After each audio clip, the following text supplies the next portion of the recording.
What's going on, guys? We're going to do the final steps here on the 71 Charger Super V to get this car on the road.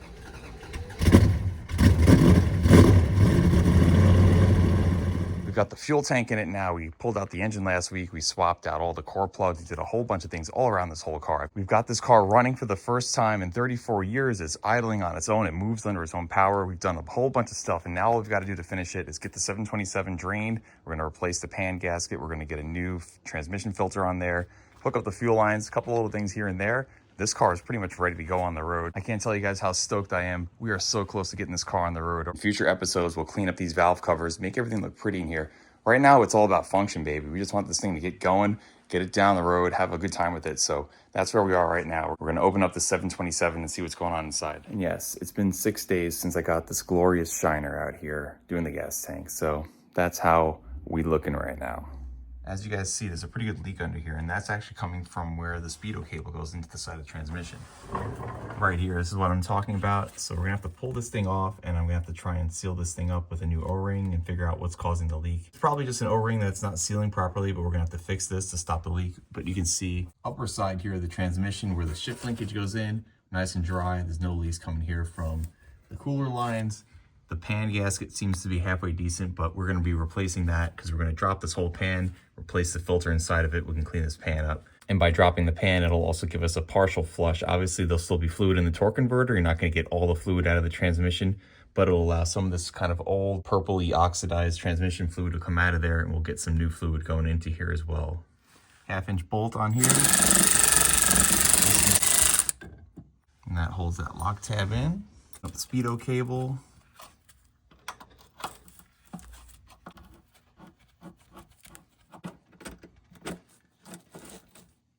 And you guys can see it has a male squared end, and the cable fits into a female end here, received inside the Speedo gear part of the housing in the transmission. I've got a rag covering the threads on the gear housings. This way, as I pull it out right now, I don't strip them.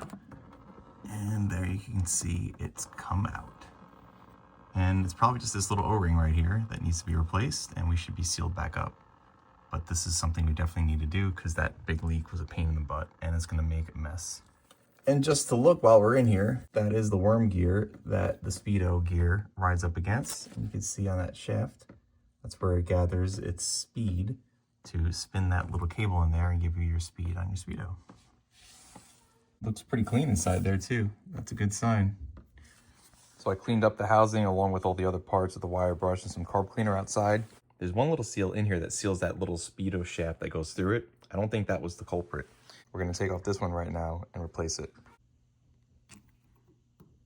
Oh yeah, this thing is like rock hard. You can see that this pick is actually etching into it. So this old O-ring is, oh yeah, cracking in half. Yeah, that should be not doing that. Should not be like that. So that would definitely be our culprit right there. Not sealing up properly. Let's get a new one on there. You've got to make sure you've got an O-ring that is specified for transmission fluid usage because they'll deteriorate if it's just a regular rubber. I've got some O-rings for transmissions and I'm pretty sure this would be the correct one. You can see this one's a little bit too thick, so we're gonna go with this guy right here.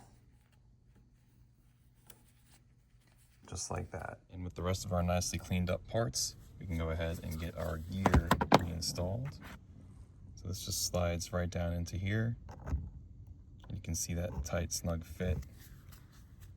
You can see the rubber seal in the middle there where that shaft was riding. If I try and let this hang though, it actually still holds in with some suction and fluid film on there. So to me, I'm gonna guess that seal is still probably doing okay. We just replace this outer one, I think we'll be good. You'll also notice this does have a specific orientation it needs to go on, and you see how to the left right now it's a little bit more over this way, but then if you rotate it clockwise, it'll start to bring the gear over. So obviously you want it to where it's gonna engage the gear and it'll stop itself from turning. But when I had it off before, it was about 2631 showing down. And I'm also noticing here, I'm gonna need a new transmission crossmember mount. For now though, we'll focus right here, getting this thing back in just the way it was before. Nice. It is firmly in there. making sure it's clocked the way it was before. I had the 2631 showing down previously, and obviously there's only a few ways this can ultimately go because these two teeth here are going to engage on any of these 2 out of 4 slots and kind of dictate where it locks in. You can see right there we're lined up with the hole for our bolt, and we've got our teeth there, so that's where it's going to want to go. Sweet. Now we've hopefully got that thing sealed up and won't be seeing any more leaks coming out from the Speedo cable on the housing. Of course, we can't forget to get our Speedo cable put back in there, just like that. So our next step, we're going to get this pan off here, and you can see that Bernie had installed an aftermarket pan which holds a little bit more fluid, better cooling, but also the benefit is we've got a drain plug, so I can actually drain this thing out.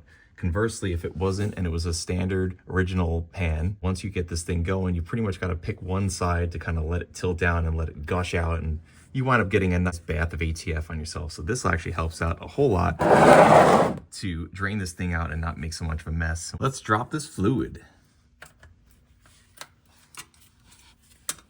I also love how I brought my creeper out here, and yet I'm just here on my back like usual. I guess old habits die hard, right?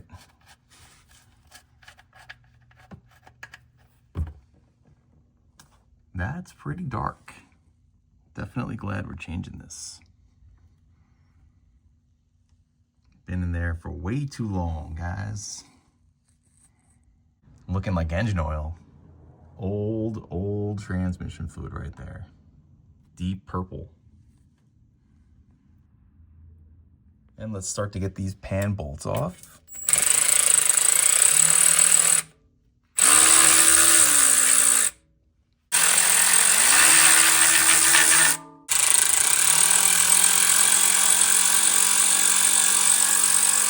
A bolt coming out.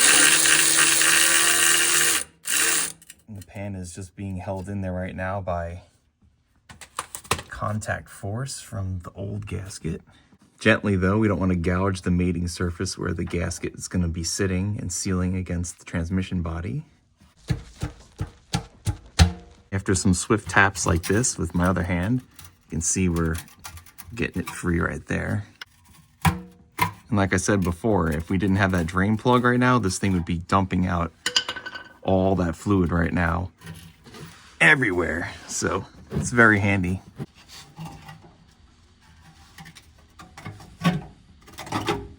And just had to sneak it past these cooler lines in the header over there.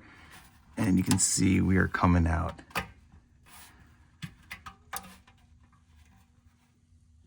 Oh yeah. And that old filter has definitely seen better days. This doesn't seem like this old gasket is actually put on here with any RTV, but that makes our job a lot easier, not having to scrape off a bunch of old RTV from the last guy or whenever this was done. Quickly clean this with some carb cleaner and dry it off once it stops dripping and get our new filter here put on. And this is our new filter. It is a FK1119. You can see that it comes with a standard type gasket, which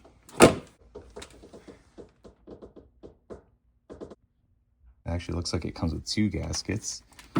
And this is what a new filter looks like, and you can see quite a difference between that right there and that right there.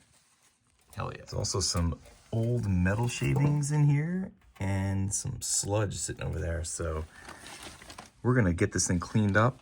Hopefully that's very old and where that happened many years ago, and this transmission still shifts good, but that's all to be determined here. Just need to get this thing cleaned up, get our mating surface nice and degreased, and get our new gasket going. All right, there's these 3 little bolts that are holding in the filter. Just carefully get these off. They're at 5/16.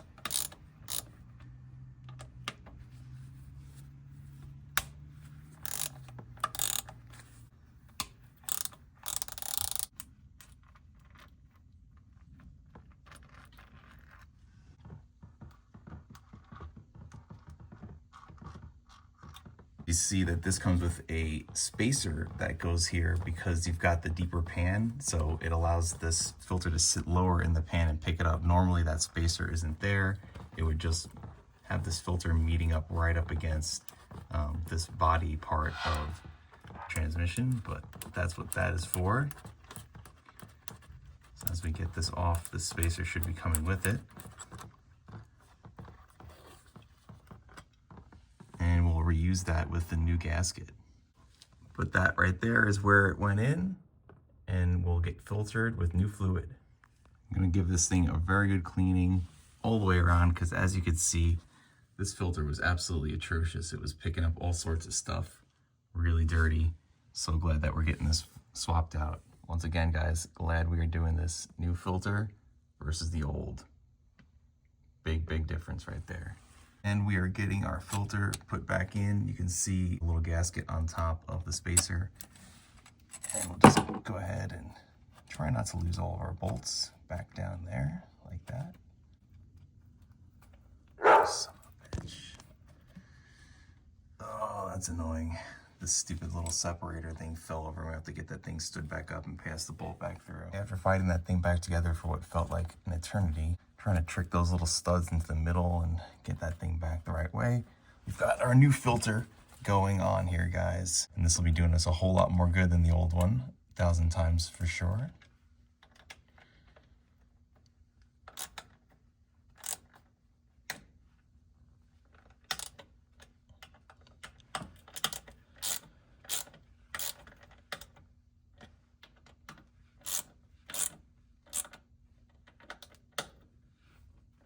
Okay, sweet deal. New filters on there. I'll just clean up this mating surface, get this thing cleaned up, and put it back together.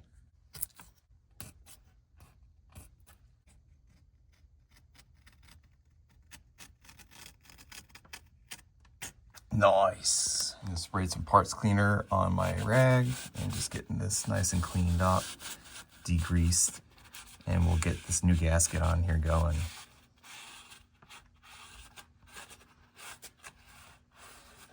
I'm just gonna clean out our pan, get this gunk and crap out of here, whatever this globulant is. And we'll get our mounting flange here cleaned up. And I'm gonna hit with some high tack, which has been like my favorite product I've used this whole video. This stuff actually even says here on the back, not only is it meant to go up to 500 degrees, but it is resistant to gasoline, kerosene, glycol, which you'd find in your radiator, transmission and brake fluid, antifreeze, grease, glycerin, lube oils. So I'm gonna hit some high tack on our gasket and schmooze it up, and we'll have it back together. Cool, after a little bit of cleaning up, that looks a hell of a lot better for the underside. Now I'll just spray out this inside a little bit, we'll be good to go.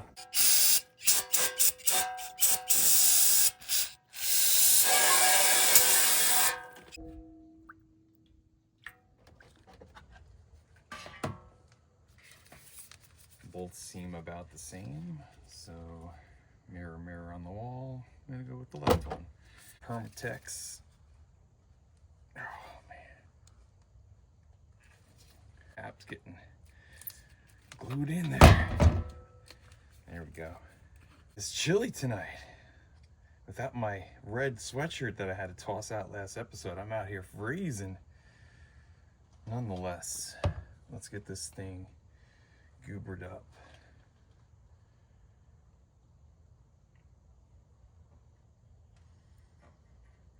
Nice little coat of high tack on here to help hold on our gasket and give a little extra seal too. Never a huge fan of these kind of generic stock type gaskets. Like I said, I usually like to put the big fancy $40 Moroso blue gasket on there with the steel core, but I forgot to order one, and I just want to get this car driving this weekend, so here we are, making it happen with what we got.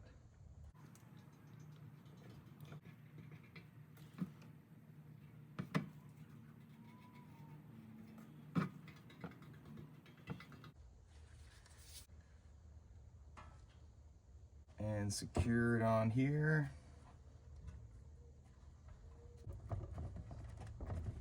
Get a little layer here for the transmission body side too.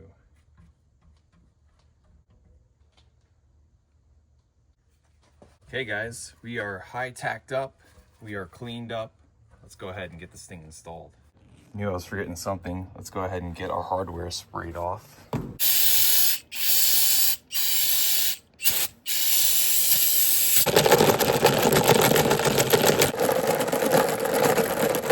That's a lot happier. Let's get these on. Glorious moment here. Pan going back on.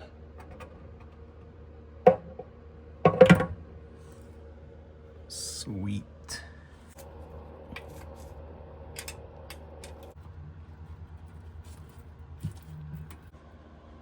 It's getting a final little torque here on these bolts. Like I said, guys, not very tight, just snug.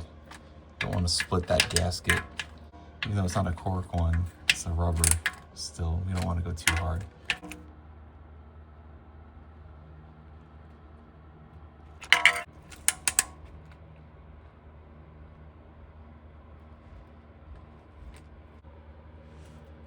Nice and snug.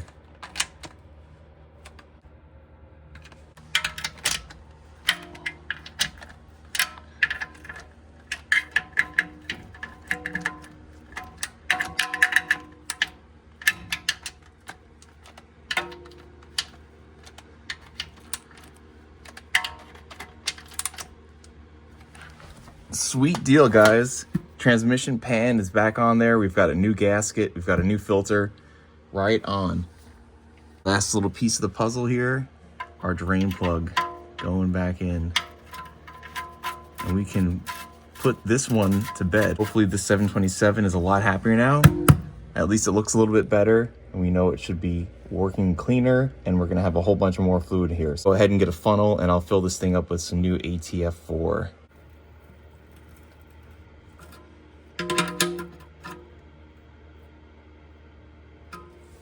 Nice. It even actually says it here. Recommended fluid for the Mopar is ATF plus 4. There's also plenty of guys that use Type F and they've had good results with that too. But I've always gone with ATF plus 4 for my 727s. I'm curious to see if our 8 3/4 still has good gear oil in there, or at least has a good level. So just gonna clean off the top area here, the drain plug, so when we get this thing out, we don't drop any rusty crap down into the rear end housing. Really big effing wrench coming in handy. And what do we have here? Can we get it? Oh man, it's probably been 50 years since this thing's been taken off. Hopefully it's got fluid in there still and we can just put this right back on and keep on going with our night. But if not, we don't want to be driving around obviously with a dry rear end. We want to have gear oil in there.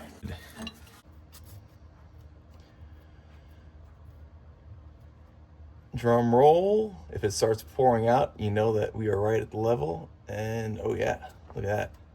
Still nice and fresh looking too. Sweet. Cool. Just like I was hoping, we can just lock this thing right back up. Nothing even further to do right there, guys. That's it. And this is even further proof that this car has 17,000 original miles, because that gear oil is barely even tarnished. Rear end is still lubricated. That's an awesome sign to see right there. Heck yeah.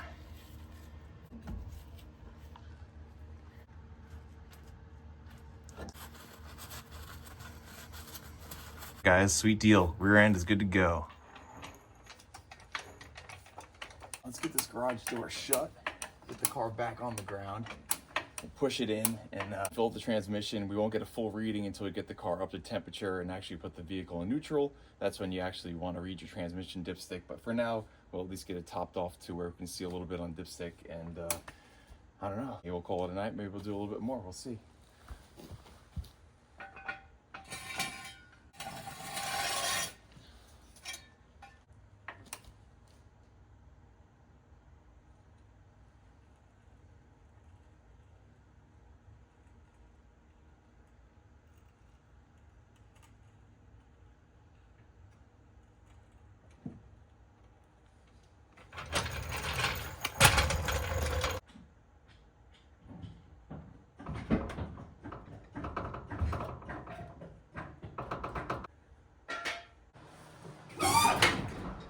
I forgot how sensitive that jack is. It's cold out here. I have to shut the garage door.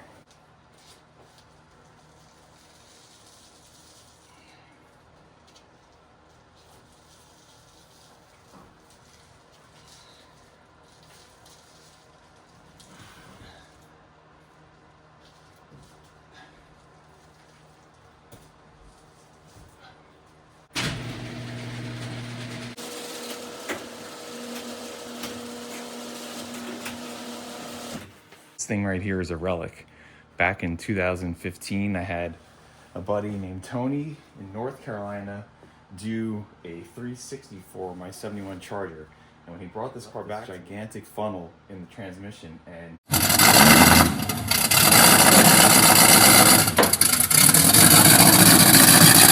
I've had it ever since. So this thing is like synonymous to me for being the transmission refiller and also for a Dodge Charger. So there we go. And I always go ahead and inspect my funnel just in case something fell in there, there's some garbage or debris. You don't want to be introducing crap down into your transmission because that would not be good.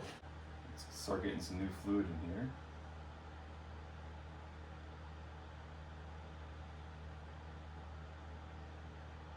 And like I said before, until we get the car running, up to temperature, get it in neutral, we won't get a full accurate reading on this thing. But right now we can at least see once we start getting something on the dipstick.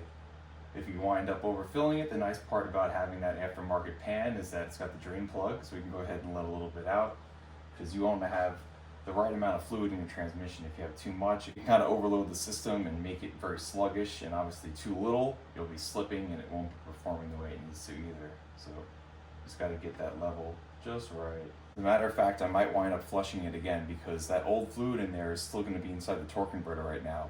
What we drained out of the transmission pan only got the transmission side of it, but the torque converter probably holds another couple of quarts of transmission fluid. So we're gonna adding this new fluid in here. It's gonna mix with that old stuff, and it's gonna kind of probably turn it from a nice bright red to kind of like a darker color.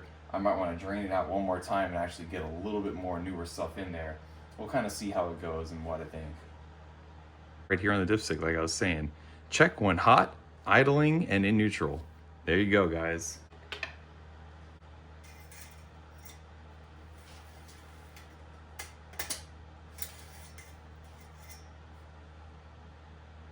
And for right now, we're showing just a little bit there on the bottom of the dipstick. So we're gonna add a little bit more, and then we'll get this thing up to temperature here. When we go for that glorious neighborhood test drive,